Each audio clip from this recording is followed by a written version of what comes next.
Cool. And also the numbering, there's like a typo there, at least on what I have. Gosh, Angel. Cool. Seeing no objection. I say fire. The agenda for tonight's meeting is adopted. The adoption of minutes. The minutes from our last board meeting or committee meeting were distributed to committee members ahead of time by the board office. If there is no objection, we will adopt the minutes from that meeting. If you object, raise your hand. Seeing no objections, the minutes for the last meeting are adopted. And I'm taking the minutes for today's meeting. Announcements now. This is the first meeting of this committee of this new district needs cycle. We have to submit, and I'll probably get into this in a second as well, but have to submit our statement of district needs for fiscal year 27 next month, October. All of the committees are going to meet and discuss their various requests leading up to, and before we meet to ratify things.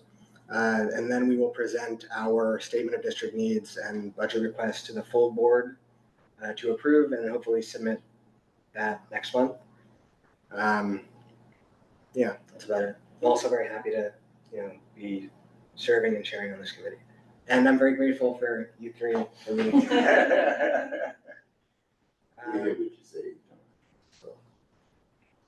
Presentations and discussions.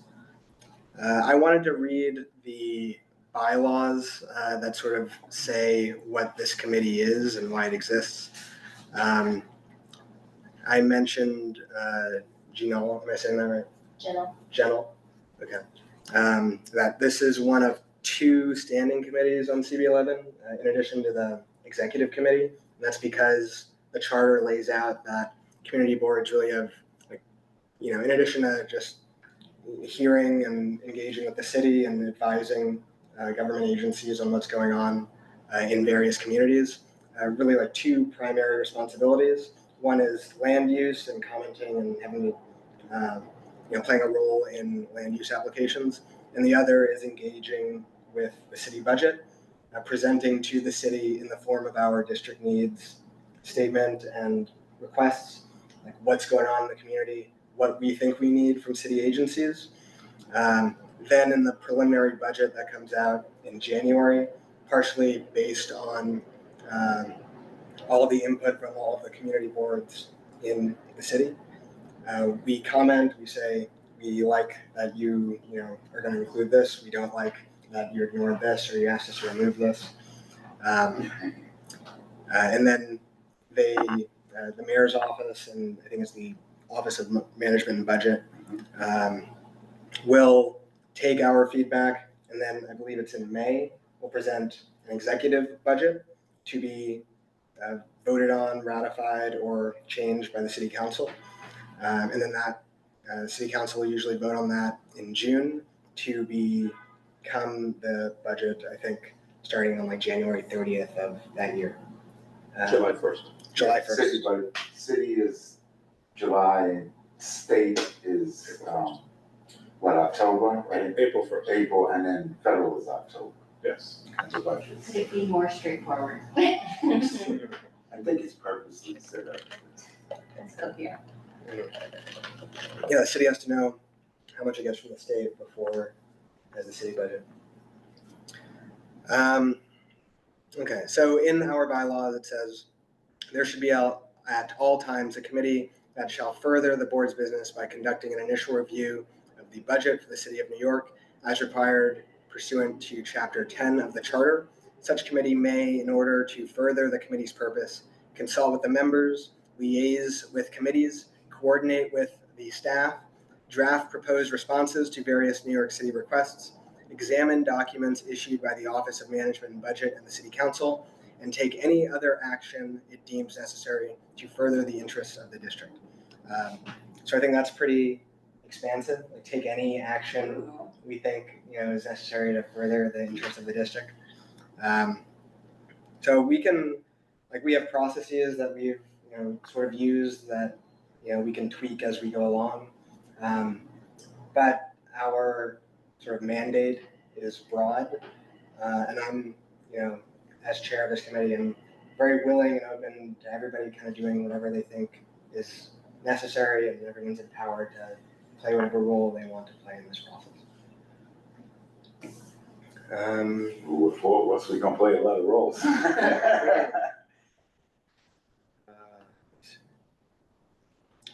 Okay, so we have a committee discussion on goals for 2025-2026 meeting session. I guess I can start just to set the tone. Sure. My goals are to get everything done, submit our statement of district needs on time, and have as few people mad at us about our submission as possible.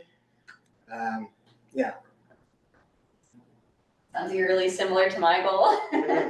I think also, getting the job done. I think we recognize that. I know I'm Janier, first time at this committee. I think we're in the rebuilding phase of this committee generally. So just building a sustainable action plan that builds on the work plan updates that Angel and we worked on last year, and encourages more and more participation from the board, and generally acts as like a support system for members to feel more comfortable with this process. And not only having not enough people, no one mad at us next month, but hopefully no changes in the full board meeting. Hopefully every other committee can come prepared with their requests and their prioritization so that we can do our work efficiently next month.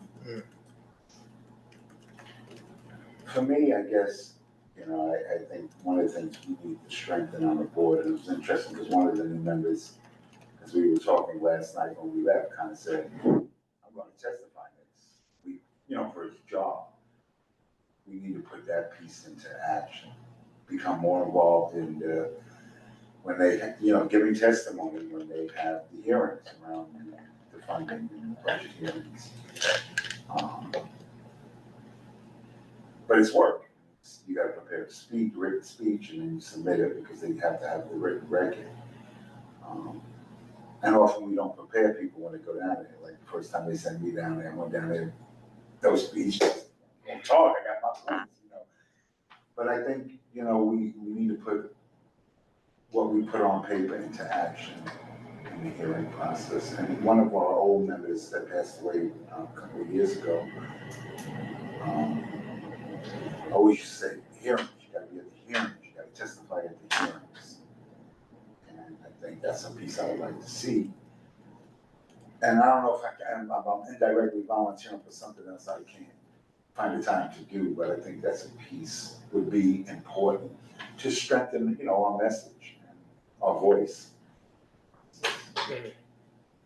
Nice. So me, yeah, I mean, I'm new to all of this. I think one of my goals is actually just to learn the process and understand what's going on. Obviously, give input for anything that I think, you know, could be improved or something that doesn't quite make sense. Obviously, agree with all of your goals to get our needs in and time to make sure we're actually listening to the other committees properly to prioritize in the right way. But yeah, mainly to figure out what's going on and then contribute where I can.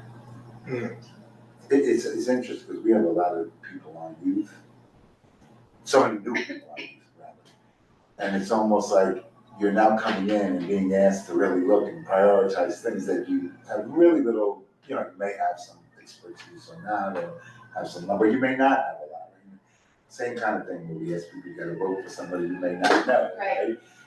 But it's the role that you've accepted and taken. And sometimes it's good to have fresh ideas. Yeah. And you know, I think even when, say, 2 years, 3 years you've been coming now, you know, you came with your own new ideas of things. And again, sometimes we get complacent sitting at the table. So I'm on a new committee now, and I need to learn a lot more, even though I've been here for 20 years on the board. So I'm feeling what you're feeling in another committee I'm joining. Just here's the best way we can support each other. Yeah. It's a lot of work we gotta get done real quick. More in the committee work. At least I'm connected to my committee. Yeah, it's supposed to happen in committee, but I think different committees sort of treat this process differently. Some are really hands-on, and Angel and I were talking earlier about, you know, certain committees in particular, like throughout the year are adding new budget requests and really take like the narrative section of the statement of district needs and make sure, yeah, and they make sure it reflects, you know, how the committee feels, especially if there have been changes to who's on the committee and who's leading the committee. Other committees don't really treat this until like about right now when we start, you know, conducting like an outreach blitz. Don't really treat this as like one of their primary responsibilities. And so another one of my goals is just to, especially for next year, try and get more people involved in the process throughout the year of like regularly updating these requests and participating more fully. An idea I had would be to, and I'm also just getting used to like the landscape of where these requests are and how we can like visualize and keep track of them all and the prioritization. I think it'd be good to have like an intermediary form, like a link on our like CB11 webpage. That's just like a place where anybody in the community can submit a potential request. And then as soon as it does that, it goes straight to the various committees and committees throughout the year. And like every month on their agenda, you review if any of these new requests have come up. And then once the committee discusses these requests, they automatically get added to like our worksheet. So this becomes kind of the challenge, I think, you know, from sitting as a chair sometimes. Yeah. We always have to prioritize in that hour and a half, even meetings a month. What can we actually get done and do? And I think this is, because this has become a bigger process in the board.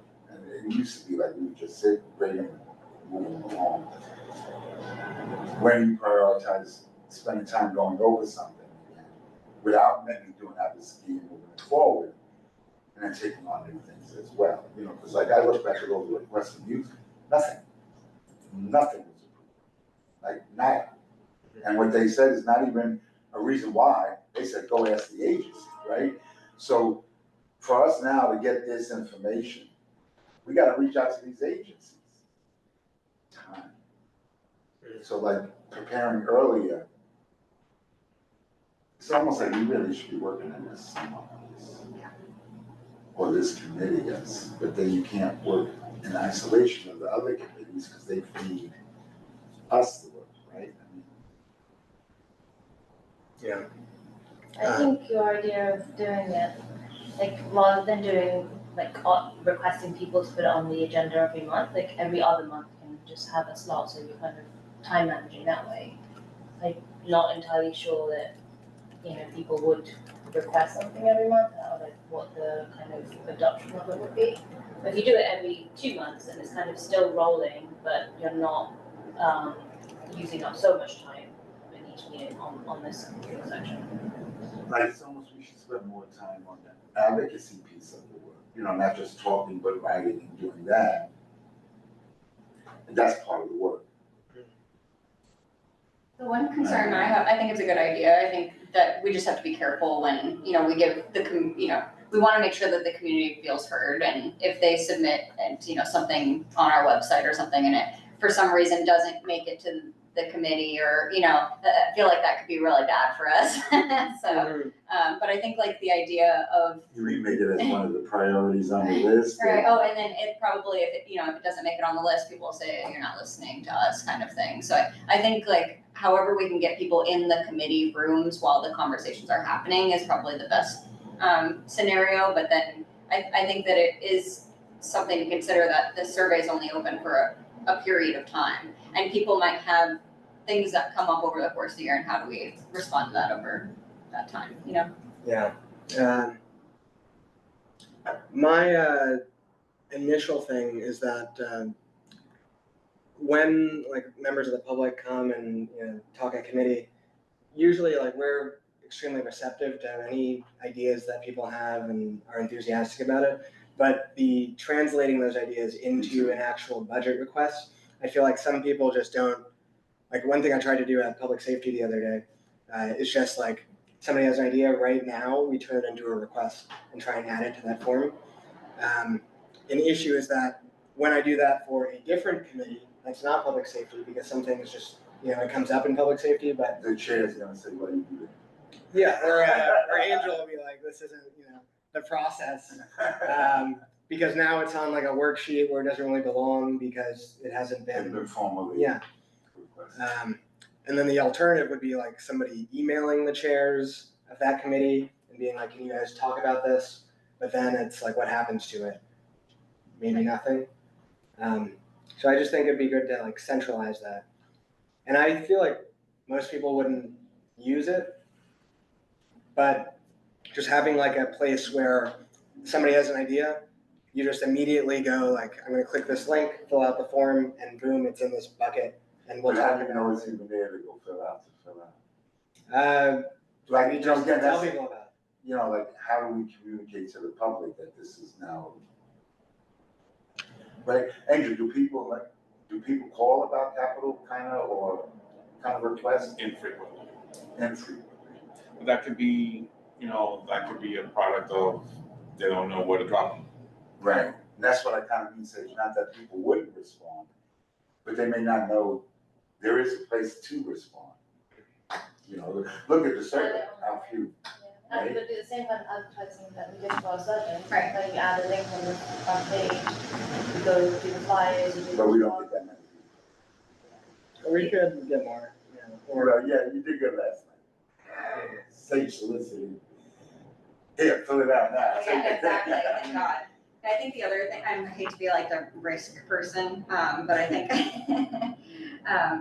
not every idea is a good or adoptable idea either, and the idea, there just needs to be, you know, I guess the comfort of a board member or, you know, member of the public submitting something to be considered, but acknowledging that it may or may not be adopted, or it could change in its wording, because at the end of the day, this is a product of the board, right? Not just, I think there's been a lot of instances in the past where people have very self-serving requests that have been made, and navigating that can be really challenging. So they're just like these kind of checks and balances to make sure that what we're putting in the request. Maybe even before this can be an official request, you would have to come and present at the Right. board, at the the Ideally, yeah. appropriate committee, right?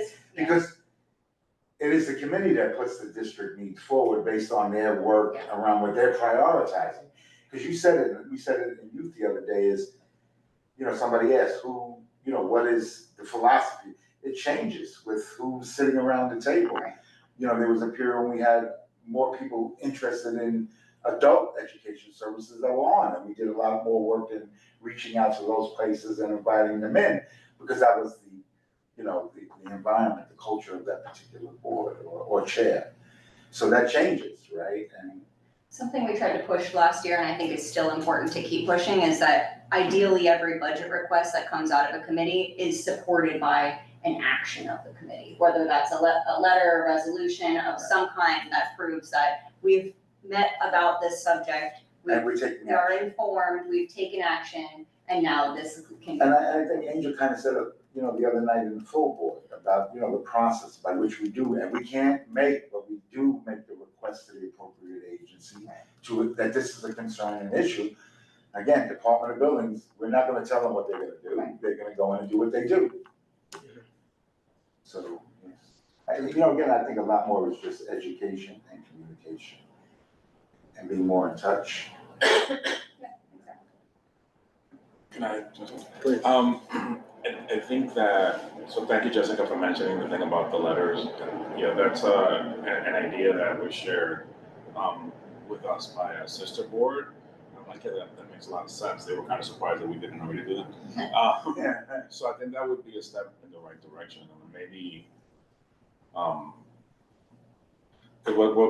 the way I'm hearing what is proposing is kind of like a middle ground of always having an open opportunity for the public to inform us about stuff. Yes. And then, we receive it, we acknowledge receipt of it, and we refer it to the corresponding committee, and then for the committee to consider, and then, whatever the action is. So I like that. In terms of the board's action with the requests and the identified needs, like there has to be a need identified that the request is looking to solve. And there has to be the board's commitment, either as individual, either as a full board or as committees, to be advocating for the things that they're asking for all the time, including consultation. So like Dave, made an important point, I think, referring to the responses that we've gotten from agencies. You've been here a while, so you've heard me say this. The agencies do the bare minimum with our requests. That's a fact, right? They probably assign it to a junior staffer who's doing it at the last second, and they're just checking off boxes, right? And that's what results in us getting those frustrating responses. Not even so much the ones that, remove, but more the, we need more information, or, we're already doing this without clear clarity. With funding in part. Yeah, which I don't see as a bad thing, but tell me which part. I asked you for 100 things and you did 50, well then let me know what the remaining 50 are so that I can tailor my request. And I think that throughout the year, by, cultivating relationships with the agencies to the extent that we can, and having them come in, when they're available, to have conversations specifically about the kinds of needs that are being raised, I think can help us formulate requests at the end of the day that are more likely to be funded. It's almost like we have to understand their language instead of insisting on imposing our language to them. Because as much as we may feel morally correct, they're gonna ignore us. It's just a fact. Because we're not using the right language. Yeah. They're gonna use that difference of language as an excuse to not do what we're asking them for. So then that can happen throughout the year, and I think we should try to do that. And we have to prioritize the district budget consultations, which are an opportunity for us in the summer months to engage with the agencies and meet with them directly. We have to come to the table with them serious so that they take us serious and show up. And then if they show up, we've had success. Nothing happened this year, but in the past, we have had these consultations and they have been helpful. So I'll point to a couple. So like DOE, I've been giving her credit for a while, but it's been a while since she's come. And 5 or 6 years ago, it was that Monica lady that came from DOE or Marie, whatever her name was, something with an M. And she was fantastic. She came to the youth committee. She's like, yeah, I like this one, I like this one. This one doesn't work. This one doesn't work for these reasons, right? DYCD, the gentleman from DYCD who's an old colleague of David's, also, he proactively says, you know, but you call him one time and then give you all Or the let answers. us know where there are gaps that Yeah. we're seeing where they're not, you know, like. We've also seen the same thing with the Parks Department. So like, you know, we all know Steve Simon from the Parks Department, mega old school, mega curmudgeonly. But Oh, God, he's the fountain, he knows everything. Right, he's a character. Right, so if he says, we can't do that, they probably can't do it. But it's helpful to be sitting across from him and having the conversation. And that feedback, right, but Jessica used to chair parks, you've had this experience. So those things all happen, can happen other times, but certainly can happen in the consultations, right? And that's a good place to be like, okay, so just go on the calendar. June 30th, they adopt the budget. We get all those answers with all those responses, whether we like them or not. In July is our opportunity. Don't wait till August because they're going to claim they're on vacation. So try to set them for July, get the consultations, and you're sitting across. You guys said here, you know, blah, blah, blah response. Could you clarify? And, you know, how do you advise that we, you know, better state our request, or can you give us a better answer than this? Because we asked, what is the sum of 2 + 2? And you said the alphabet. Like, clearly, you weren't paying attention. Right. So what is the actual answer? I think those are opportunities in our process that we have to take. And to David's point before, you know, some committees take it, I think it was David, maybe it was you. Some committees take it seriously, some committees don't take it as seriously.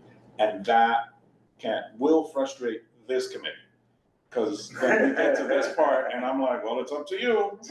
And you're like, I don't know if I should do this, because then all the other committees will be mad at me because I made a call for lack of input from the other committees, right? So like that all kinds of has to get pulled together. And last thing for now, on behalf, you know, for this committee, it's more entertaining to be doing the consultations and to be having the conversations throughout the year than waiting for September. And you're like, hey, can you guys please answer my question? And it's just crickets. And like, hey, you know, we're on a time limit, and it's crickets. It's very difficult to do the narrative, which is like the, you know, the written stuff and the statement, which is the statement part. Get that all together and prepare all your requests prioritized in 2 meetings, right? You show up September, you still half asleep because you think you're on vacation, you have new members, people are like, I don't want to do this. And, you know, I'm here bothering you. Yeah. Like, I need it. And then they don't do it. And then October comes and we're like, you're either gonna give me something, or the same request from last year gonna be resubmitted, or I'm gonna submit nothing. It's a false claim, you know, threat, but just to motivate them. I'm gonna submit nothing for you. And to get them to go, and then they're just cramming at the last second.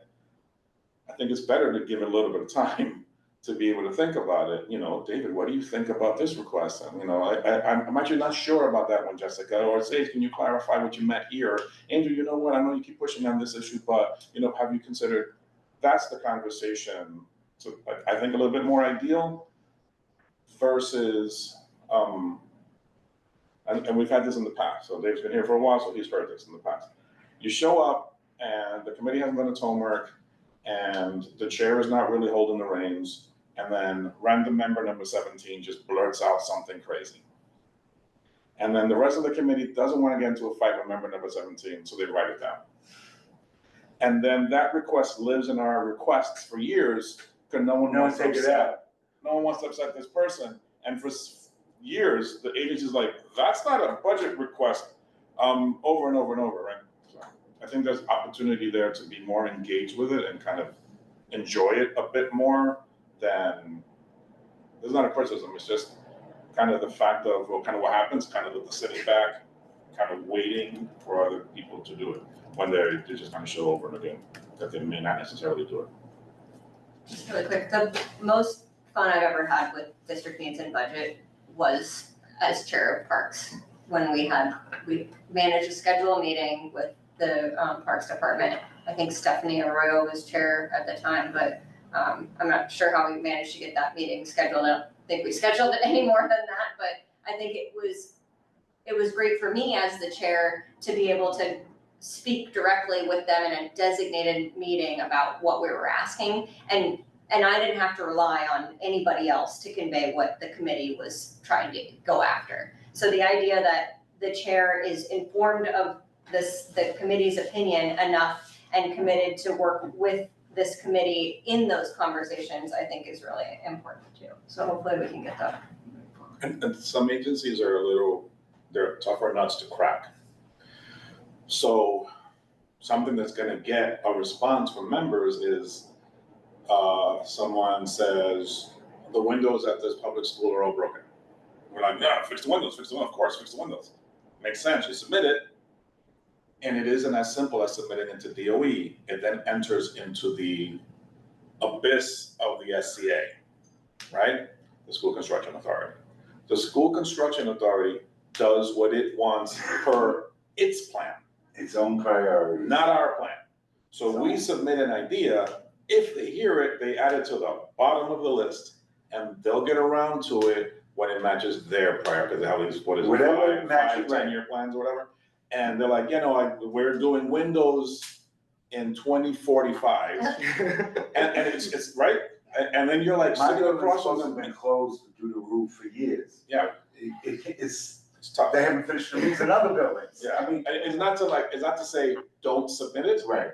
It's just kind of understand that that's likely, more likely than not, gonna be a long time before they satisfy it. And I wouldn't even say take it off. I would say keep it there And just and just wait, because it's gonna be a while. And keep hammering, but with the understanding also that it might take them a while. Like Dr. Christie can give me a list, and we could have all those up here.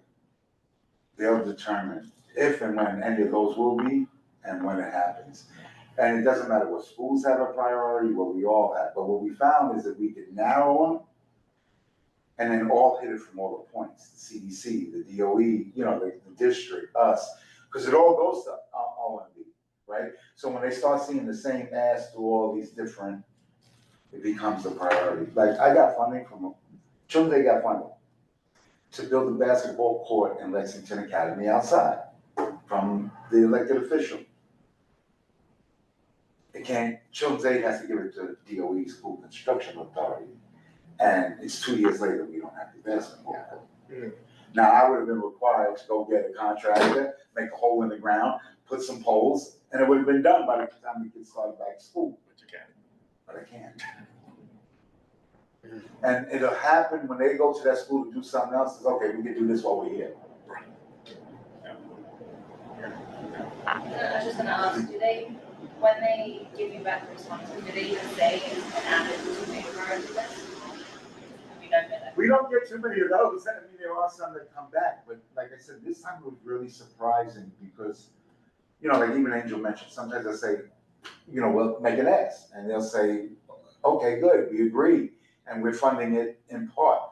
Which part are you funding? Right, or So they again, they can't fund it, but they do agree. yeah, right. We agree with the ask, but there's no money or funding. But this year was crazy when they said remove. I don't think I've ever seen that. Yeah, And they that's changed alarming to me. Yeah, the remove one actually isn't bothering me as much as David, but I understand. They just kind of wanted to see it. Can we bring up, can you share your screen with that? Is that possible? Yeah, I wanted to say something. Yes. Well, what's interesting, the thing they raised was what somebody raised about the Esplanade, that they're not doing the work. And when we went to Wagner, and we met with the tenant, leader. She said they stopped the work right here. Why do they stop it in between? That's the one they said remove. EDC, I think it was, or whoever it is. I remember that. Was that either, we can look at the request in a second. So let's say to like the responses to the requests that Janelle was asking. If they say it's been added to a priority list. Yeah, sometimes they answer with detail, and a lot of times they don't. It depends on the agency and it depends on the ask, right? Sometimes you get like one sentence, meh, and sometimes you're like, yeah, we're doing exactly this. We put $500,000, $500 million, you're like, oh, great. So you think but not always. those response that go ask the agency was that they didn't even go ask the agency themselves? So I don't know that they didn't. What I do know is that the way I hear that is that that's an invitation to meet with them. But Okay. if on June 30th, we're here and go talk to the agency, July 1st, we should be inviting them to, I'm like, okay, Right. we'll talk to the agency. Here's the 15 things that we asked you for, and we were instructed to talk to you. So, give us the answer. Because otherwise we're speculating. Right. So say, just you were saying, like thinking next year, right? This is what we need to be thinking for. Like, if we're gonna remain on this committee, July is a working month for us. Yeah, I'm down to work in July. I mean, I'm here all day long. But like we said, it doesn't work unless everybody else on the board, especially the leadership. Right, you need the committee chairs to be part of that process, because, You can't. again, I can speak for youth, but I can't speak for every other priority. Yeah, Angel, I have a question about, I guess the process This is the of, one you wanted? um, You want the website? this has the responses on it from the agencies. My question is, how do we formally request, or what does the outreach actually look like to these Email. agencies? Just an It's email to. basic email. Yeah, for the consultations, we just email them. Yeah, are they required to be yes, as part of our Good annual question. district? So Budget per the rules, consultations. Some are yes. better than others. Per the rules, yes, they were supposed to be. And I document, I share with you guys that register of community board budget request, that document. At the front of that, it has the contact, the budget contacts for each of the agencies. So that's who we're supposed to be reaching out to. Sometimes it can be out of date, so, hopefully the email comes back, it doesn't work here anymore, so then you just kind of try to find somebody else that, does the thing. But yeah. We should go through the Google Drive at some point together, maybe tonight, if you have time, because there was a couple different documents where we saved all the requests underneath each individual agency. So obviously things will change this year, but I think there's a lot of different agencies, so maybe, if we don't have support from the committee on, 4 of them, there's still 18 more that we can reach out and set meetings with, so, but we can go through it. Okay, let's sum up our goals before we officially move into the reviewing our 2016 budget or 2026 budget request. So we said, we want to submit everything and do it well. I also had on here that I would like to participate, and I would, it'd be great if you did that as well, David, in public hearings. Help instill a culture of sort of accountability and having this process occur throughout the year in each of the committees. Learning this process and getting better at it and go with that. I'm also learning. Continuously.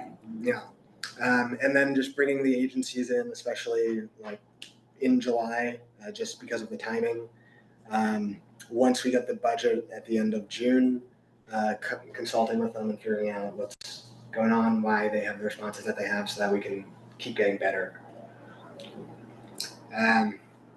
Okay, so does anybody have anything else on goals? So what? Yeah, it's a lot, but only some of that needs to happen right now. And some of that. Review status of 26 budget requests. That's what's up here. I don't know, how do we, So this is the interesting, you have to wait for the, like, even with us, right? Mhm. How many of y'all read this before coming? I look at it. I'm not talking about us here, I'm talking about in the youth committee. Less than half read it before coming. So we're not gonna have a meaningful conversation. Because to sit here and read through all these for people that are brand new and never read them. We've done it before. Yeah, I know, but this is where we always get stuck and why we kind of repeat things as opposed to bringing new things forward or better preparing what we put up, Yeah. you know? Yeah, so maybe we can talk about like how this is built and what exactly is going on in this spreadsheet. So essentially this is all of the budget requests that we submitted in our fiscal year 26 budget requests. And this is the responses that we received June 30th of this year from all of the city agencies. That's how we rank them. And this prioritization is like how we rank them, how we submitted them in our statement of district needs and budget requests. How many are we allowed to submit? It's recommended that we submit 40 capital requests and 25 expenses. Because capital requests kind of like require more, like you need, a capital request is like a physical structure, like a piece of infrastructure, or like a construction improvement to something. An expense is like we want more personnel here, or we want more programming here, something that isn't like a physical thing. It's a lot easier for some reason for people to come up with expenses, even though you're supposed to submit fewer expenses than capital requests. Because capital requests are like, that's like a real action item. Like I know I have to fix the windows in Lincoln Academy. An expense is like, we want more programming for people with substance abuse issues. Like usually the city will respond like, we do that. Like, tell me more, what's going on? But it's just like easier to come up with expense requests. And so I think on here, we probably have a lot more, I looked at it, I think we have a lot more expenses than we do capital requests. And it is what it is. So right now, I think we have like 50 expenses and probably like 20 something capital requests. And as you can see, most of the responses are something like, we support this, but we can't accommodate it right now. Or like, this is not a request, or like, remove this, or like, we've done this, but it's not like to our satisfaction. So they want us to take it off because they're like, check box, and we're like, we want more from you. And I can send you the link to this, it's available on our Google Drive. Yeah, I don't know if, and this month the committees are supposed to look at this and decide what they want to do with their requests, if they want to keep it on and submit it again for this upcoming fiscal year, or if they want to, like if, you know, the recommendation is to remove it, if they actually want to do that. And it's our job to take what the committees do and have that reflected in what we submit for fiscal year 27. I don't know if anybody has any ideas about, you know, what is up there already.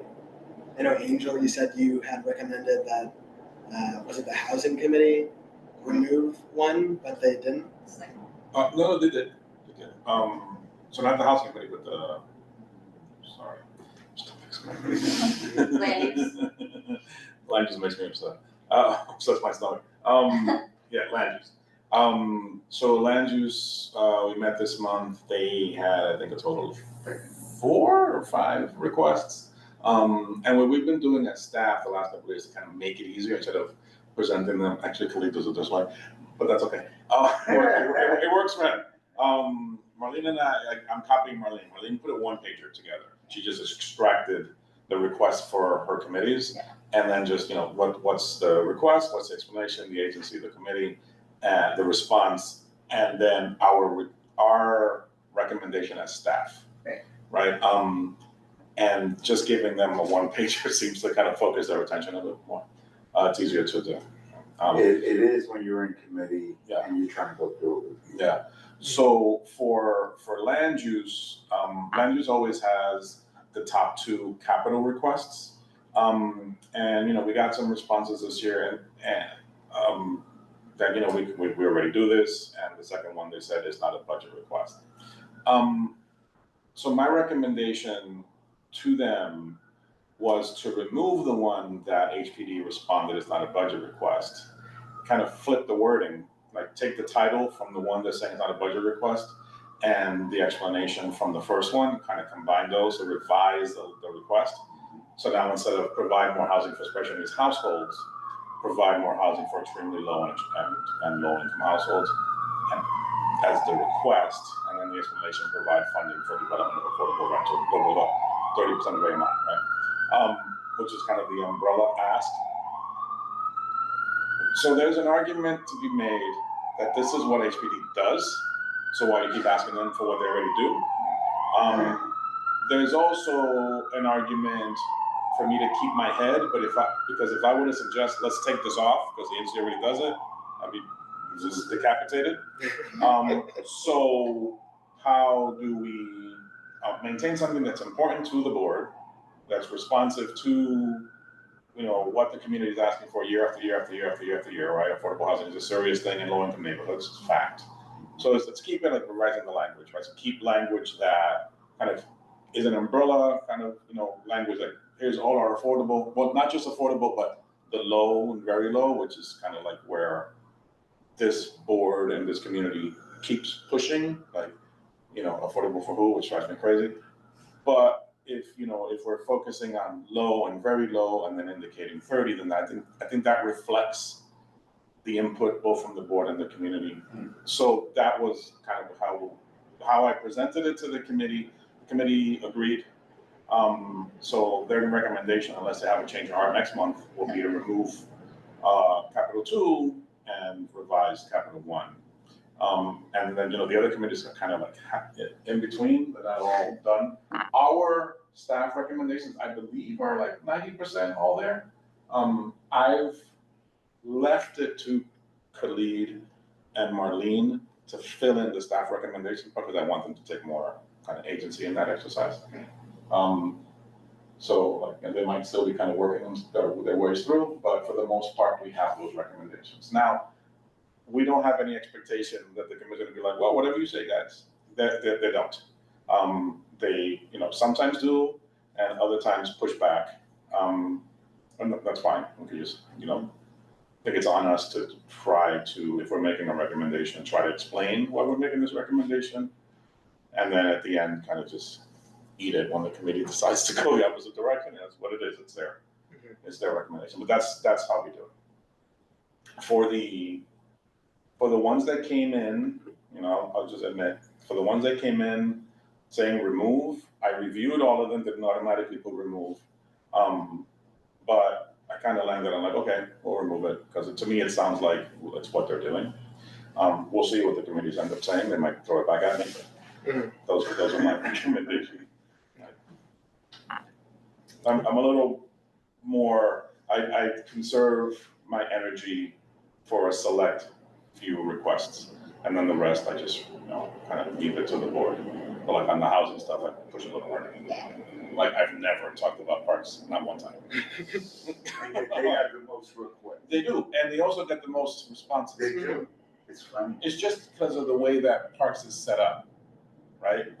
They have the annual capital plan, and if you're not running too, you know, foul or whatever, if you're not too far, what's the word? If you're not too far from kind of like what they do, it kind of lines up. And frankly, the Parks Department will tell you, these are our requests for fiscal year 27. And then the committee can like, I like that. They can mostly like it. Yeah, you're right. And then it's easy to kind of get the check off. Yeah. Some of them, sorry, I'm long-winded, so I'll just stop. No, please. Some parks requests aren't as immediate as I'm kind of making it sound, or short term. Some of them, like I was saying before, are longer term. Like for many years, you know, before it's now done, we had a request to rehabilitate the Fire Watch Tower in Marcus Garvey Park, the old structure. It looks dope now, but it was decrepit and falling apart and super dangerous for a long time. And it was an ask forever. And the Parks Department didn't budge forever. And there was a lot of gnashing of teeth and, stomping on the floor forever. And then eventually it kind of just happened because enough of a fuss was made and such a consistent fuss was made that we got the ear of then council member Inez Dickens. And she put in a key amount of money that then the Parks Department jumped in on. And then the borough president might have, copied too. And that made that part happen.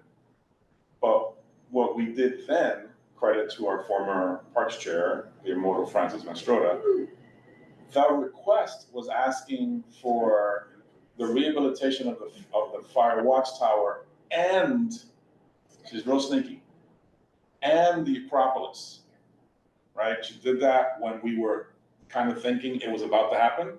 So then she added in 1 year. So then when they did it, she just took out fire watchtower, Acropolis is there. So then eventually the Acropolis, it's like now people are paying attention, like what the hell is the Acropolis? We learned through her putting it there what the Acropolis was eventually, and then money started going at it. So like that's like a longer term one we have to kind of be patient with, and other ones are more immediate.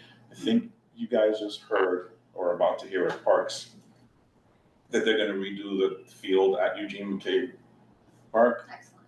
That came out of nowhere, out of Marie Winfield 7 years ago. The committee was not talking about it. And she just went, bloop, and it's been there, and it's taken this long, and now Parks came to us saying, oh yeah, we're gonna do Eugene McCabe Field. Other communities, like I was saying before, other agencies, it's more longer play. And the last thing I'll say now is some of the things that we say in the narrative, in the statement, and some of the asks that we make in the form of requests, sometimes we do those almost like as policy statements. It's like we're planting a flag. Like, this is important to us, and it might never happen, but we're just gonna have it there and bloody keep it there and keep it there and keep it there, just to keep the conversation flowing. Who knows who reads it? A developer might read it, an elected might read it, the agency might finally find religion and be like, oh yeah, you know what, we agree. So sometimes, you use them strategically. Yeah, that's how I see it got a little bit of crap yesterday with the ferry and the 107th Street Pier, because they responded like, we're not going to do this. But I think it'd be great if one day somebody did do it. Great. Yeah, and I think a lot of this is just like planting a flag and being like, this is what matters to our community. This would be helpful, even though some people don't think it's important to have a ferry. That's like, the ferry is a classic, they have it, why don't we have it request. Mm. Why don't we have it? Definitely. Definitely. Help me get to work, please. Yeah, and then they'll explain, and then we take it off, and then people get pissed off all over again. Oh, we have a ferry, and it goes right back in. But yeah, members have a right to say, well, we have it too, whether it makes sense or not. Yeah, I don't know why we don't have it. I imagine it's similar to the reason we don't. Yeah. They say it's the turbulence of the water. But yet you could get out there with a East River crew and go on a rowboat. So. Yeah, don't, The crew. aren't there boats that go do laps around Manhattan? Absolutely. And I know that's sort of like the Hellgate Strait. And I think in 150 years ago, it was big news because that was not navigable. Oh, yeah. And they blew it all up, and it was in the New York Times. It was finally, we've opened up this water for transport. Part of the renaming of that area, there was a black mariner that was involved with that. And That was on the committee, Right. the Parks Department, sorry. It's like research for 2 years, studies, and then they're coming up with the name, and did they ever settle on the name? I don't know. They did eventually. They did. I don't remember. They were changing all the names of questionable, things on US maps that Okay, that's racist Yeah, names. don't talk about it too much because you might reverse it. I know, exactly. Don't let them hear anything. Ears everywhere. That's fine. Okay. So I think where we've landed on this is just let committees keep doing what they're doing. Yeah. Yeah, what happens is the chair and the vice chair take it because nobody gets it done in committee. We'll fix it one day.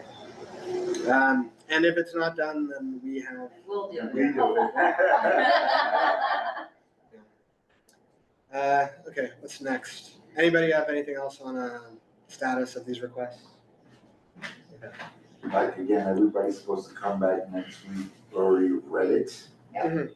And prepared to have a discussion. And, you know, like I told Ash, we should try to minimize the presentations. Yeah. Because this really has to be the crux of our work in the committee. Can we just filter on the specific committee and send it? Is that what you said that you were doing? You Yeah, do it I from can here. send- I pulled them out, I do it the long way, but you can certainly do it from there. But I could. You mean like send reminders to each of them? I can do that. Yeah. You can just be like, just a reminder, guys, you need to review this.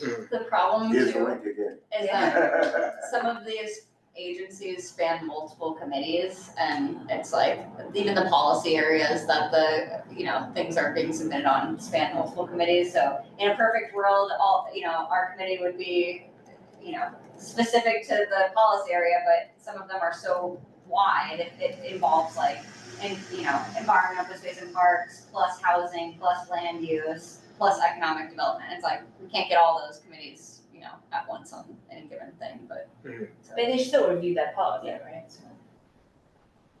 There's one committee in charge, so that's good. Yeah. I was also going to email each of the committees about like their narratives. Yeah. So I think maybe have that be in the narratives and the requests. Secretary chairs and vice chairs. Okay. Because again, you miss one, get the other, but again, Right. it is supposed to be the vice chair. I think that one, And ideally, that would also help foster the idea that vice chairs are supposed to be on this committee. Right. yeah, that's a good idea that fell on its face, unfortunately. The idea was that all the vice chairs of each committee would be on the district leads Yeah, to committee. give the vice chair something to do. Important Oh, to, That's a good idea. and they would be able to speak. No, that's what it's It's a great idea. supposed to be. that's what it was supposed to be. Well, when And then did it it just- change? When we finally gave up. For last Well, year, we decided the Yeah. committee was made up of people who could get the work done. Right. Yeah. Got it. So where was I on? You volunteered. Right, yeah, now. Maybe I volunteered too. I'm gonna say, if I could, on the narrative bit, I don't know how the committees want to approach it or how you want to direct it to but that I think you might want to consider giving some guidance, because some committees, like we were talking before, like Isaac's really on it, Mhm. right? And then Nameless, not necessarily, Nameless. right? Yeah, I'm not stepping in that one. Shout out Isaac if you ever see the recording of this. Yeah, no, Oh, he knows. I'm gonna give him credit, right? He's a star. And maybe a little bit of kind of guidance on, what to be looking for, and we have materials from DCP that help, and we could just, we'll have to create this from scratch. But like, what to be considering in putting together the narrative, right? And like doing it in a kind of condensed way, or like, without going, too expensive, and, writing a bit, frankly, responsibly. The way I see it, like most of our conversations revolve around budget requests because they're easier. The narrative is a bit more of a conversation. But to me, the beginning of the conversation is the narrative, because the narrative reflects the combination of district needs being addressed, right? Like, we've heard the following, we are aware of the following, blah, blah, blah, blah, blah.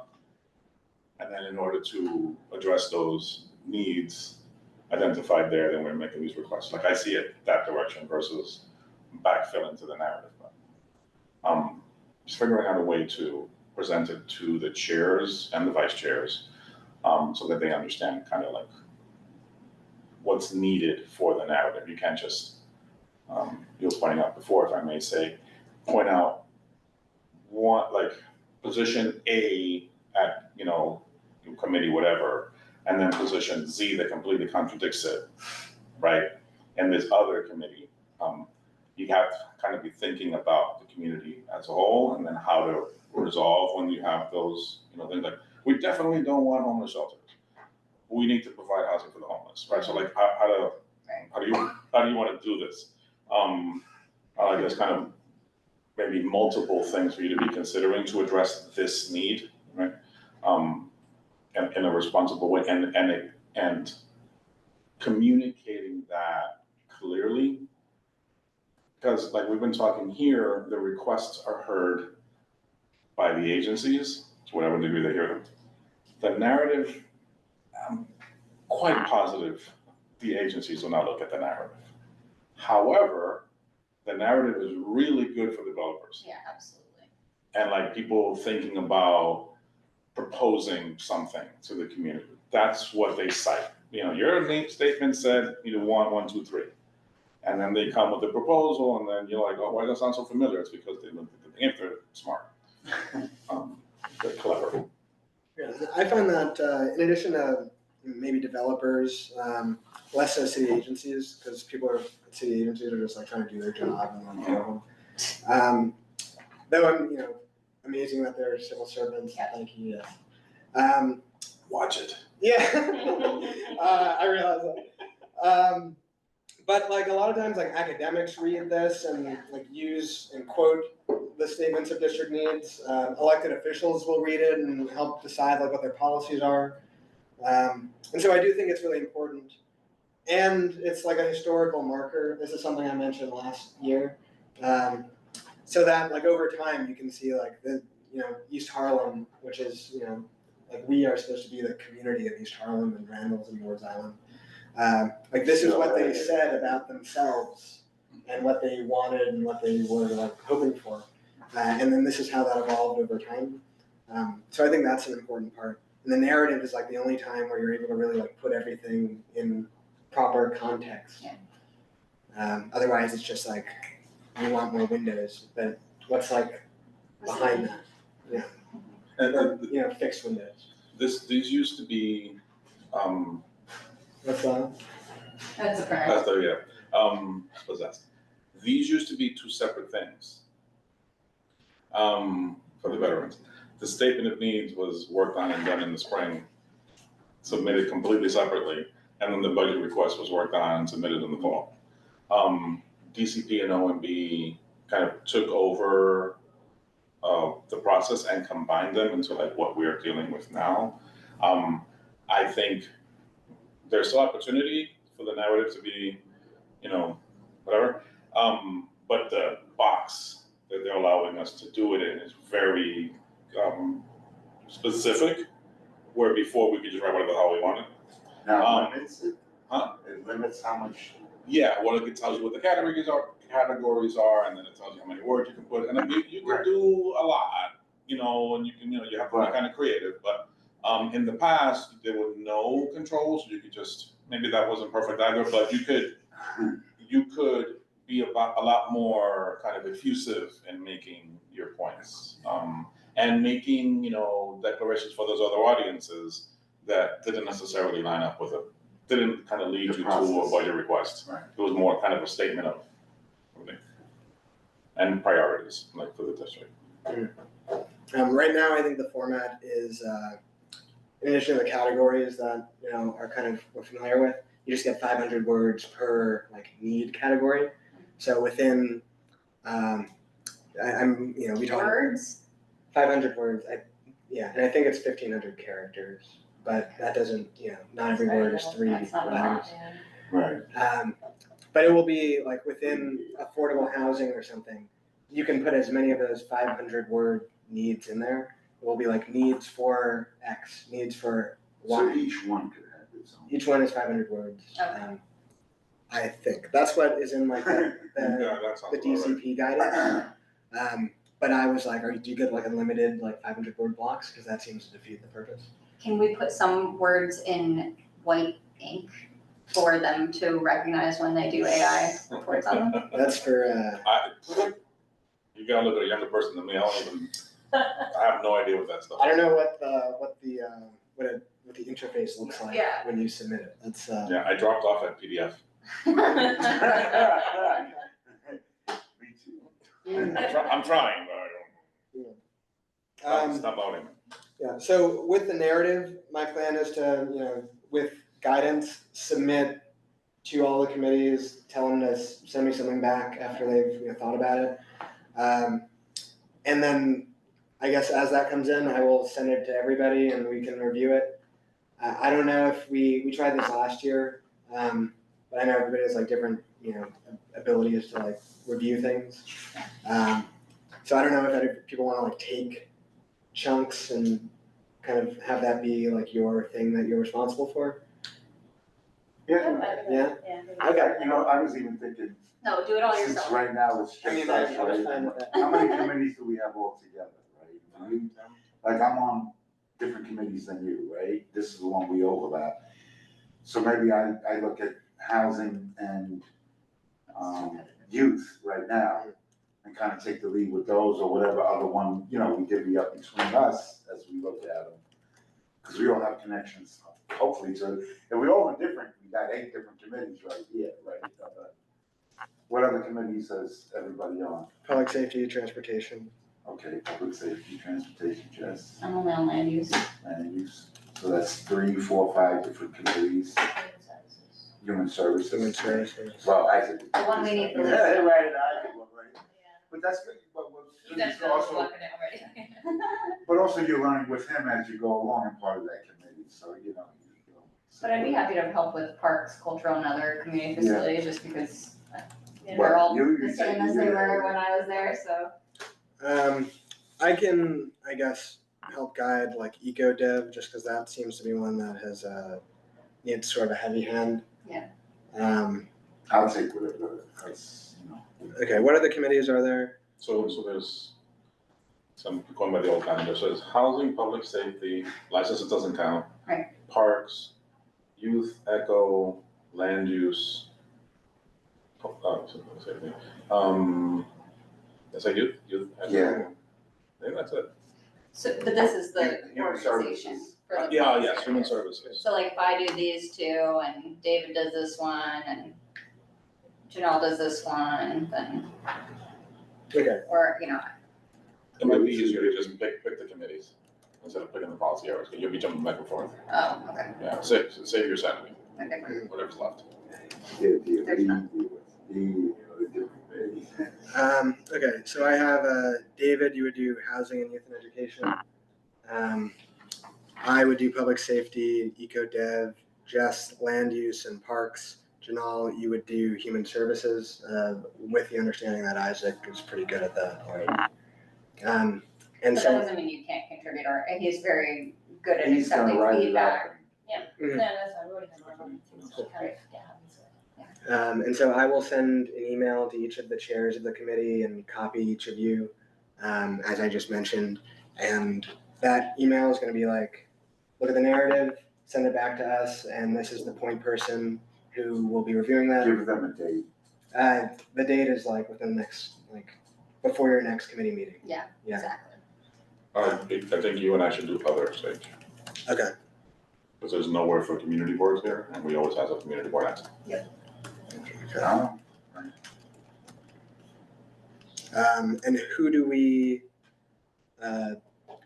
talk to about like the full community board ask? Each other. Okay, cool. Yeah. They get submitted to OMB. Or that, I think that calls for a general strike. Yeah. Raises for staff. Yeah, the city is hostile to community boards, so it's like it's a worthy but frustrating effort. When we go to the hearings, it would be more than worthwhile to reiterate that ask. Yeah. Hopefully the next mayor is not as hostile to community. Yeah, that'll be interesting. I don't. The last 2 have been outwardly hostile to community boards. Yeah, well, I think there's this notion that, and in many communities, I think it's not really the case in East Harlem, but many communities, the community board is like a bastion of like NIMBYism. Yeah. And so I can understand why someone who's like pro-development or even pro-affordable housing might be like community boards are just like an obstacle to building housing. Less of an issue here, but I think, I have no idea what Donnie's view on, I'm sure he's pro community board. I imagine he's pro, but I don't know. Yeah, hard to say. Until they stand in his way. Until you're like, oh, we don't like that.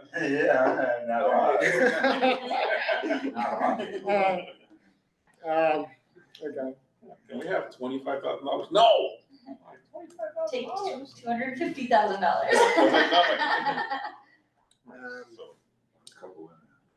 Okay, so we think we have a good, understanding of what's going on there? Yeah. District needs, the next on the agenda is findings of the 27 needs survey. That's what we had people fill out at the meeting yesterday. I noticed the top 3 issues. The top 2, I think, are pretty consistent over the years. It's affordable housing, number 1, and then recently, and something Angel and I were talking about earlier today, and I think it's partially, I've also noticed that I talk with lots of parentheses and commas in my sentences. So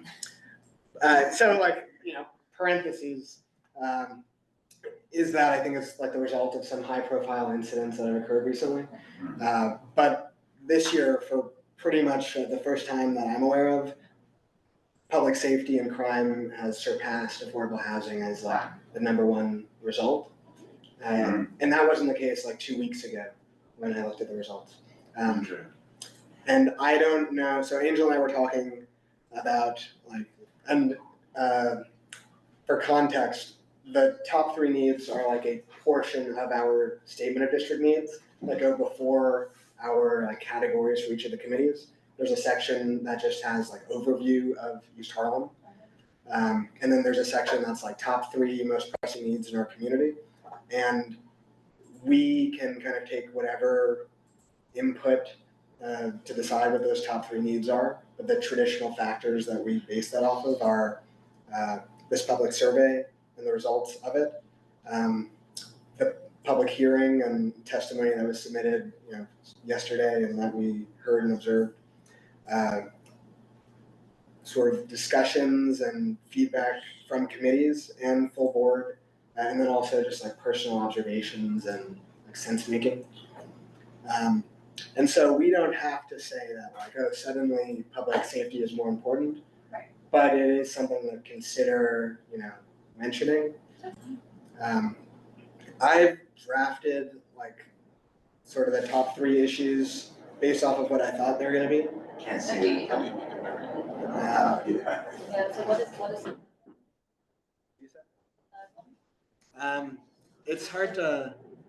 Oh, okay. So another issue with this is that it looked like some of the responses were just spam. Somebody submitting the same answer 20 times. And so number 3 on there is civic engagement, which is obviously important. No one's doubting that. But I think the same person, whether they did it intentionally or they just didn't know how to work the survey, which is a real thing some people struggle with, submitted their top 3 issues, which were those first 3: affordable housing, civic engagement, crime, and public safety, 20 or 30 times. And so I think it is an anomaly that is number 1, and that's just something we should consider. Yeah. So I don't know if it's necessary that we say, really civic extreme. Yeah, and it's probably not even number 3. I think number 3 would probably be one of these other ones that have sort of higher, everything that's above this 20% mark. Homelessness is up there, quality of life issues is up there, trash removal and cleanliness is up there. And that also reflects sort of my, observations and views of what's going on. Yeah, the only thing, I wasn't at full board, as you all know, yesterday, but I can imagine I haven't seen the recording because I don't think it's up yet, but I can imagine what was heard fell along that crime and public safety as noted, right? It really varied. Okay. I think some people mentioned that. Yeah. But mostly it was about not being responsive to people's Really? needs and lives. Okay, wow.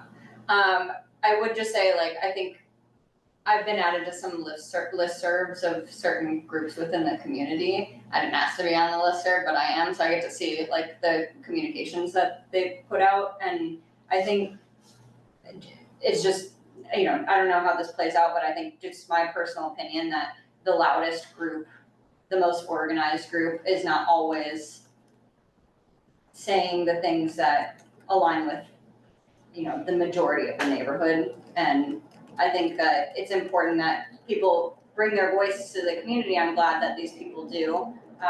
But I think that we just need, we know how many responses we got, 145. There's, you know, how many people in the district. I think we just have to take everything as like a grain of salt, honestly. And I think it is worth recognizing if people come and say at our community board meeting something is important, not to, you know, say that it's not. But I think that the reality is that it's a lot more complex and nuanced than it can seem when we see these things happen at the board.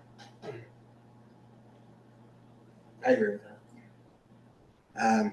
Though I also think it's, and it was in our top 3 before, like public safety, I think is really important, especially with some of the stuff that's happened recently. Though, like, Kyogo Jackson's on the board, she'll tell you, like, crime is down. Right. But what matters a lot is, like, people's perception of safety. Because, like, if people don't feel safe, like, getting lunch in the middle of the day, then that's, like, a big deal. The shooting at Tiny Towers the other day, you know, my wife works at home, she comes out at 5:30 that day, she left early, but it's still spooky her that this is when I walk down to meet you in the car to go home, you know. And I think those kind of incidences, you know, just heighten anxiety, fear, and may over stimulate what's not really happening. Right. And another thing that's important for the board to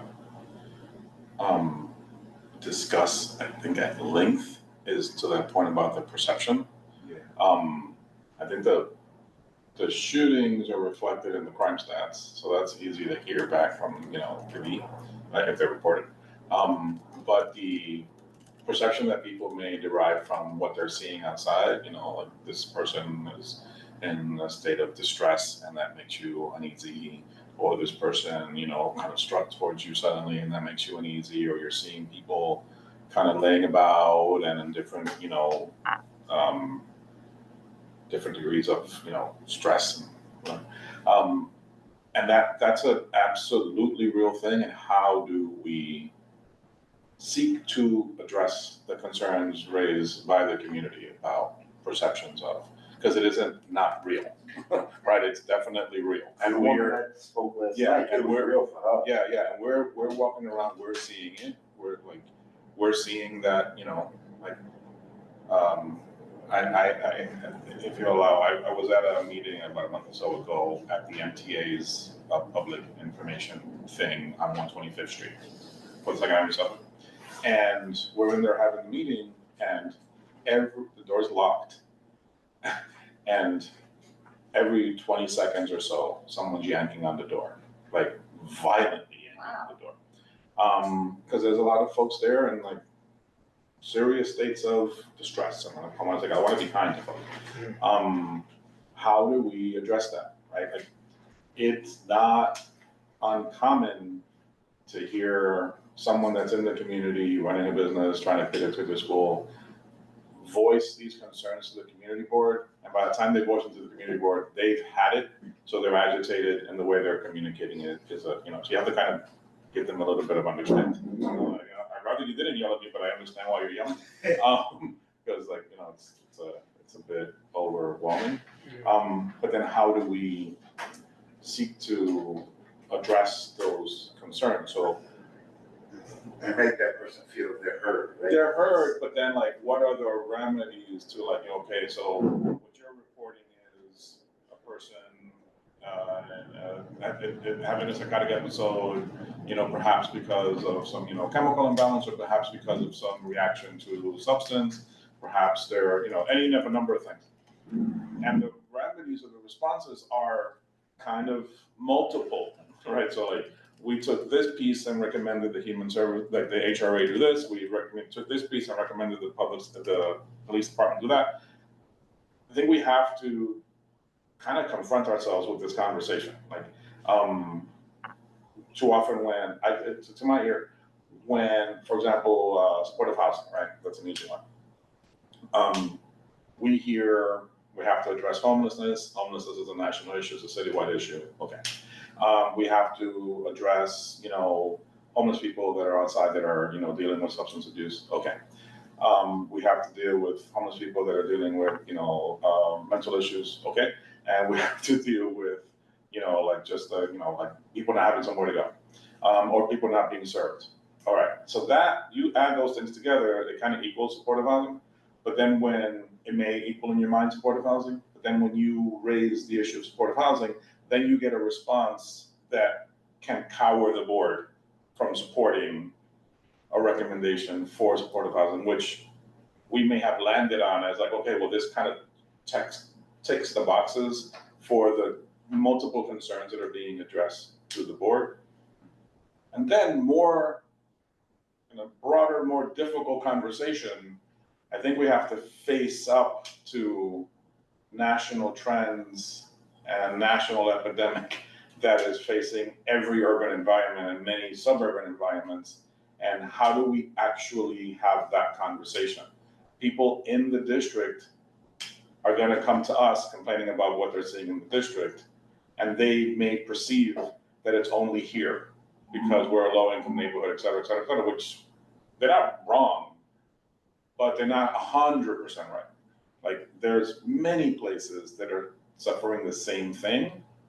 And I think it's important to consider that as well as we're kind of formulating how we're going to seek to address it, either through this exercise or through policy exercise. Right? I don't think that conversation, let me take that back. I think that conversation could be had, should be had more consistently, and I think we need to be more dedicated and open to having that conversation, because it's bloody difficult. If you talk to a social worker, hold your, David. If you speak to a social worker, you're gonna hear all of this, amen. But if you speak to a person that's the opposite of a social worker, you're gonna hear all of this. And you also have to hear that, so like, how do you try to strike, not just a balance, but, answers that kind of like land on all these things? We hear people say, oh, call the police, call the police, call the police.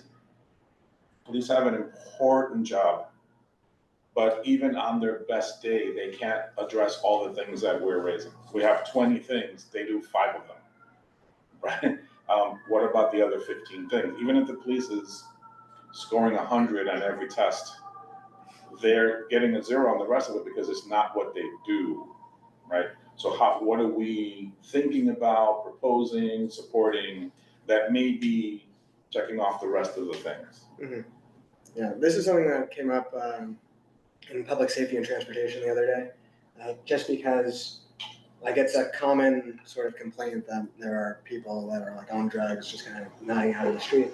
And one person was like, we just need to, have the police like, deal with this.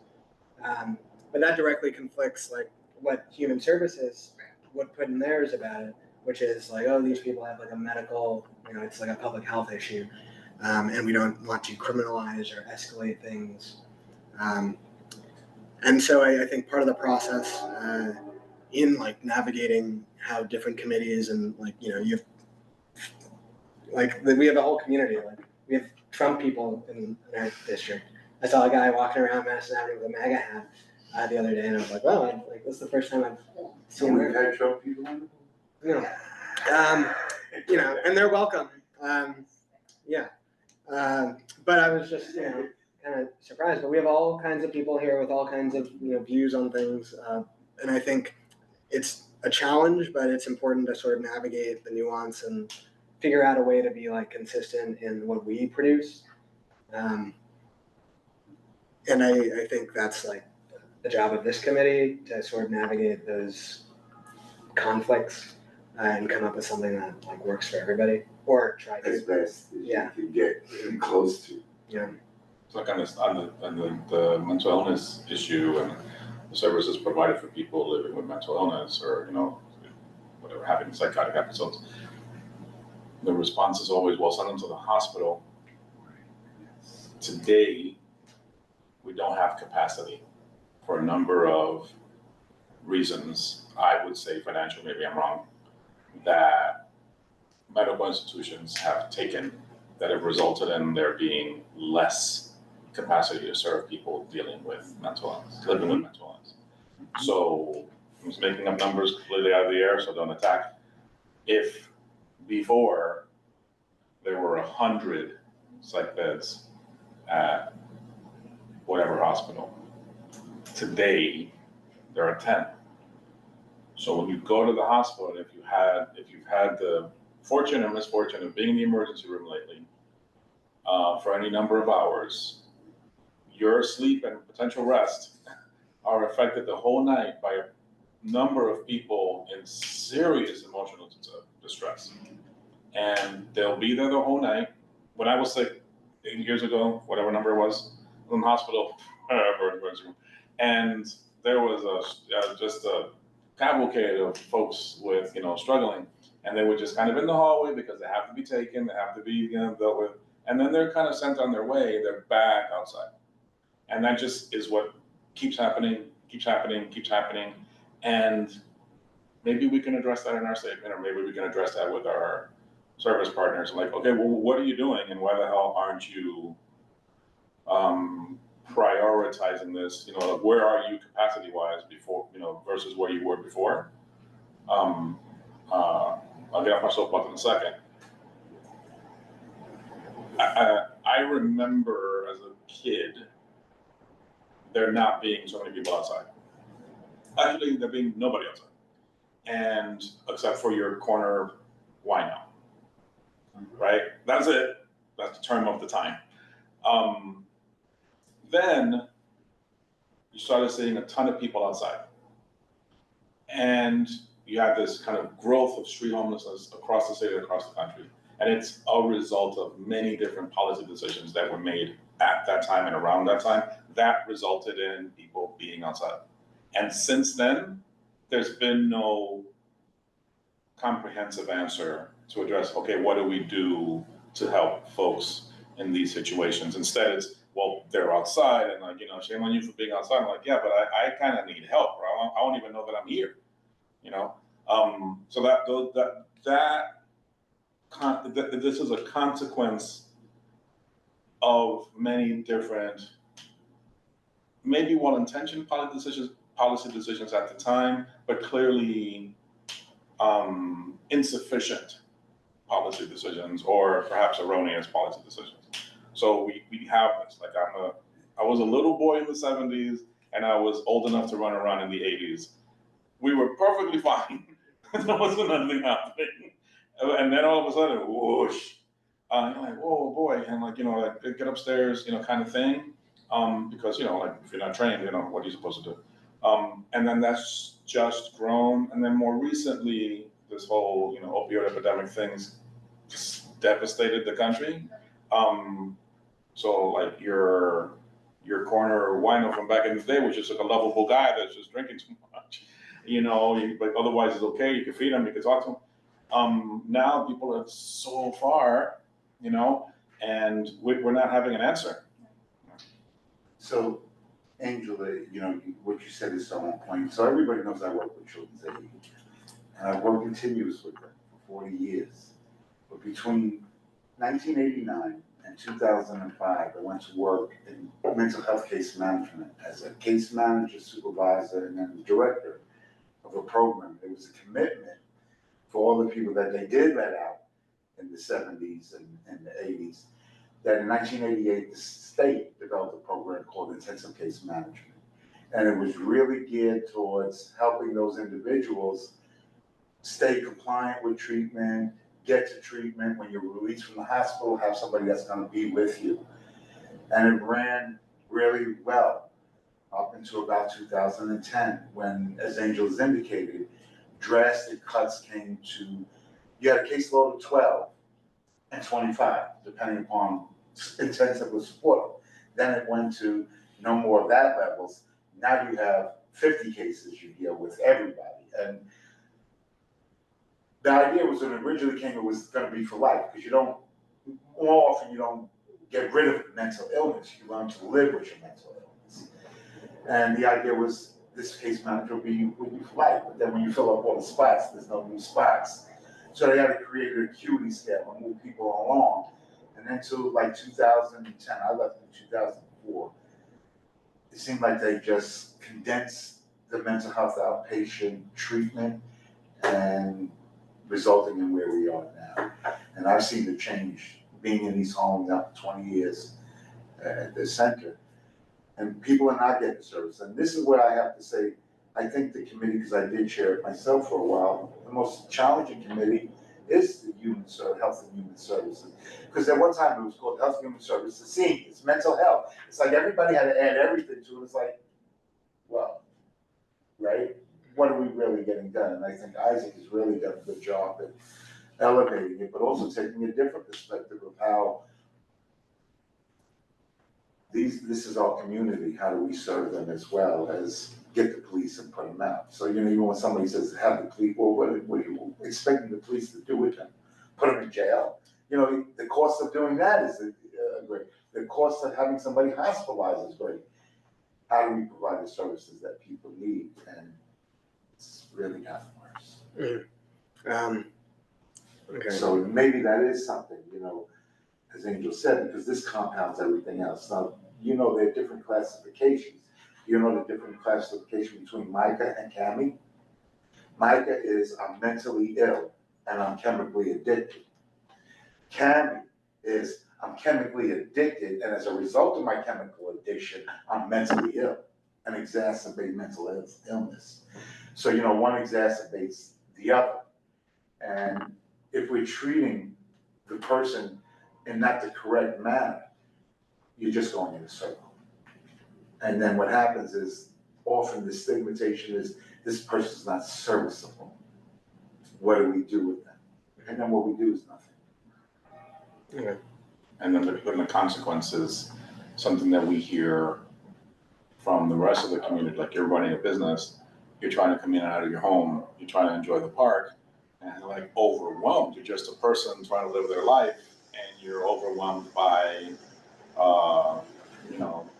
the consequences of, so you're not anti anything, but you're frustrated and overwhelmed by everything, right? Like you're trying to run your business, and we hear these complaints, and people come in hot. So I understand. I'd be hot too. And they're, barking at us because they're trying to open their business, and every day they have to clean up, God knows what. Right? Oh, cool. Yeah, you did say good. Yeah. And to, clean up, human feces and all the rest of that stuff every single day. That people are going to be just devastated by that, and we have to be, and we try to be, I think, answerable to them too. But it's this larger issue that kind of needs to be addressed in order to eventually get to the solution, so that these people can run their business in peace, or enjoy the park in peace, or come in and out of their building in peace. Okay. Sorry for opening the Pandora's box, but I think this has been welcome. No, but I think that's, Well, it goes back to what you both said, perception, right? And then how that, and then. Well, David, how can we put this in like a statement? What is your recommendation there? My view is to, all these factors that we're talking about, to put that into text. I would reach out and also, I would speak to the chair, I would speak to Ida, kind of say, we had this discussion, we're seeing this. I've even seen him on 116, trying to move somebody along, he's doing it in a caring way and like nurturing, come on, you gotta move, you're doing this thing here. And, so I would reach out to him, and maybe we can draft something more together on that specific kind of, because, it was interesting to hear him also communicate, where he signed something, The moratorium. and then really understanding the work and where he's now involved and, seeing it from a different like Angel said, as a social worker, I'm gonna approach it this way, right? And, so, you know, I think we can draft something up together. Say something. You know, these are people that need help. I mean, same thing, we probably have less sympathy for a drug addict, but we have less understanding about mental illness and those effects of the people are not in control and need the supports. It's not always a choice. And I'll just leave it with this. I was a little taken back with us in the housing committee and the responses we got from the community that we shouldn't even address. These are people, you know, and they're part of our community. And is the idea just to shun people out of our community that don't meet what we feel they should be? Yeah, because that's like expressions of frustration, right? They feel overwhelmed by things that are out of their control and they're just trying to live their lives. And nobody's helping. Right, so like it's compassion for them too, right? So like we have to be broadly compassionate, of course, and always. It's not always easy. I think there might be sometimes a concern from those that are overwhelmed that we're not listening. Well, we certainly are. Just like such a complex and difficult question, and the responses are just so many, and then we kind of cross our fingers and hope that it kind of works. So yeah, you know, we have to be okay with hearing the complaints. I think it should be accusation that we don't do anything, but I can also understand where it's coming from. Well, I want to bring us back to the top three issues. So the survey is going to be open until I think we said October 10th. Yes. I think statistically it is unlikely that anything will beat crime and public safety and affordable housing as two of the three. For the third one, I'm not yet sure, and I want to get your input, and subject to whatever data we get between now and October 10th, what you guys think number three should be. My view is that all of what we just discussed could fit into quality of life, because that's so broad. Like we can talk about like the nuance of people with mental health, like on the street, people using drugs on the street, how that's affecting people's perception in the community, like frustration, but also compassion. But what do you guys think? I think if we go down the quality of life issues road, I just want to make sure that it doesn't, overly repeat some of the things that are mentioned in crime and public safety. And I think that, I think it should also recognize some of the best things that we have in this neighborhood when it comes to quality of life. Like, we're talking about people being out on the street. I think, at least on my block, the people on the street are the best part about my experience, right? Like the people who sit out on and, have the barbecue and, are playing music and say hello to their neighbors. Like, I think there's a lot of good in that too. So just the idea of like, what value our community brings to the table in that way too. Yeah, there's a ton of community. Like, sometimes people in their frustration will say, we don't have this, we don't have this, we don't have this. We actually do. It's maybe dangerous to like tell people we do have a whole bunch of stuff. Like, we have, I think it's 4 rec centers in the district. Other communities have 1. We have, people think we don't have pools. We have multiple pools, right? We have, maybe not humongous parks, but we have not insignificant parks. And to Jessica's point, we have a lot of community, right? Lots of community, lots of, if it's garden community, if it's, bike riding community, there's like a ton of stuff, not to mention services, a bazillion services and like recreation stuff. When you have trouble in your face, it's kind of hard to see that, Russ has, a basketball league and a whole educational institution, and David has a whole thing forever, ever, never, and like hundreds and thousands of kids have been served, right? Kind of hard to see it when you got, right in your face, but it's true. It's true. Or, Malik's dad, what's his name? Bob McCullough, right? Like the history of, all this stuff in the parks and, so like kind of elevating that so that people are not feeling hopeless when they read our stuff, while we're acknowledging that, we are overwhelmed by stuff like, like how Carrie King is, still here. Right. God bless her, because, woo, wow. She's got the roughest little corner there. But the district, the entire district is not that corner. Right. Right. And if developers read the statement and they see those positive things, there's sometimes things that they give back to the community and maybe seeing those things will give them ideas on things to build towards. Yeah. Give us some money so we can do more of this. So I think the spin actually should be, like you're saying, all of the things that offer the good quality of life, but then the reasons why people are not enjoying it right now. To be like, okay, well, yes, we have pools, but some of them are dirty because of needles all around them, like that kind of thing. I, for example, I've got my kids walking there by themselves right now, but it is a great resource that we should be using, and we're just not able to. So kind of spinning it that way, so that there's so much potential, but we need to kind of get around this this perception of. The social work way, start with the strengths. And move That's to one the of the needs. park. You know, we got a lot of rich things in our community, culturally. It's kind of all true at the same time. Spinning all the time. Okay. That's helpful. Yeah.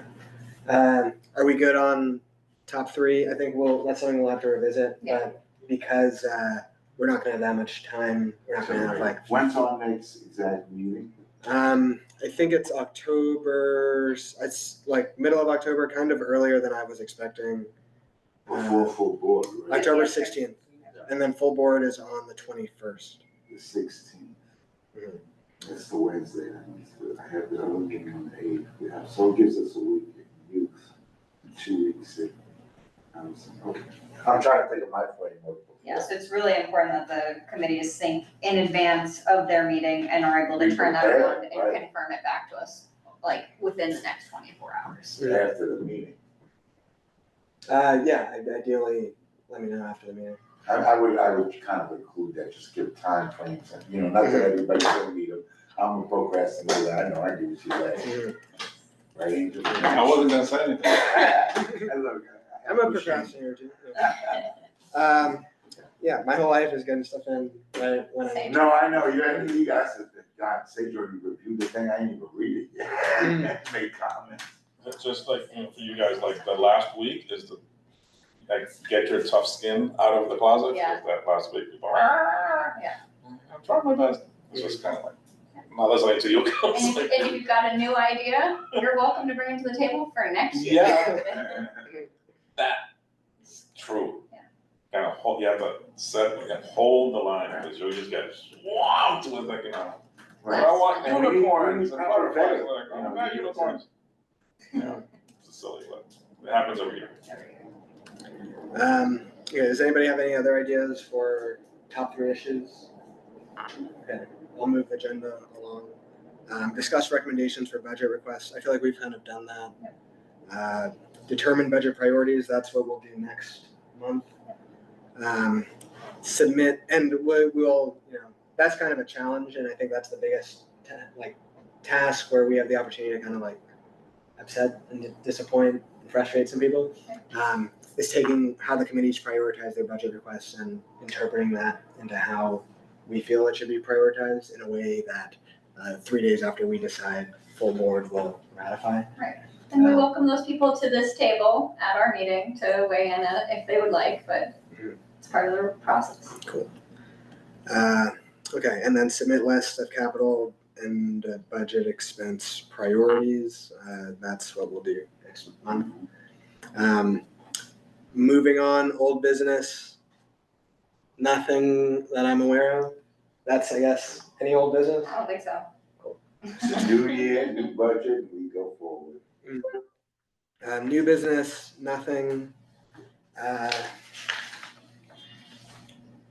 Hearing none, we will proceed to the second roll call. You got your script, right? Yeah, thank you, Angel, for printing this out. Okay, can you read the roll? Of course. Well, Russell, you're here. Do you have anything you want to say? Thank you for coming. Good to see you. I didn't mean to put you on the spot. Love But, Just a question about quality of life. When people have to fill out the questionnaire, we talk about quality of life, that would have to be explained to them, which falls in that category. I would think generalization, when you said it to me, hearing other people trash, it'll be all the things that we walk around with, picking up needles, all that kind of stuff. And they wouldn't see that comprehensively and if they don't categorize. So it's always gonna lose out. Because it's that spread out. Yeah. So in the, I've already, and this is sort of a challenge I've had, is like how to draft something without having all the information. And also something like the top 3 issues is not something that like directly comes out of committee. It's like kind of just what we feel, or in my case, most recently, like I feel. So I want to share that and have your guys' input on it. So it's not just like me. But that's something I discuss, is like quality of life is like so broad. And for people who have like commented on the survey, like this is the reason I put quality of life on there. I also included like, this is broadly defined and people have included these issues in their responses. And you're right, you know, those issues included like trash, needles, loitering, drug use, drug dealing. General equity. Yeah, rats, general equity. The community board sucks. The quality of life is noise. Yeah. People can't go treat that. I mean, I have a woman that's asking me, maybe you can answer this question. I live in Riverton, so 138th Street, Stop showing. Fifth Avenue. No, I sleep there, she said. So I have one of my neighbors, she's a senior, I keep saying, Miss Lorraine, they're not going to make the hospital, make the ambulances turn off their alarm, I mean, their sirens. That's not gonna happen. It's always late at night, that's when it's in operation. So things like that, so she would say quality of life, and that would be her focus. And if it's awarded, how would the funds be distributed to impact hospitals with their salaries? So those are things, so it's a matter of what people will be, when they say feel self-defeated, my vote, where I wanna go, and it's always gonna be the main one that's running anyway. So that's a lot of hopelessness. Okay. For letting me have some of this. Of course, yeah. Thank you for coming. Okay, I think now, can I get a motion to adjourn? Oh, we don't have We to. roll call and then Okay, we don't have to, okay. The members, when I call your name, please answer present. Jessica Elliott, Present. David Giordano, President. Sage Mason, Present. General Satija. Present. Is that correct? General, General, not Gin, Gino? it's gin, like the drink. General, Oh, Yeah. General, okay. I've had every variation of it, so I'm It's gonna important to get people's first I names have a right. last name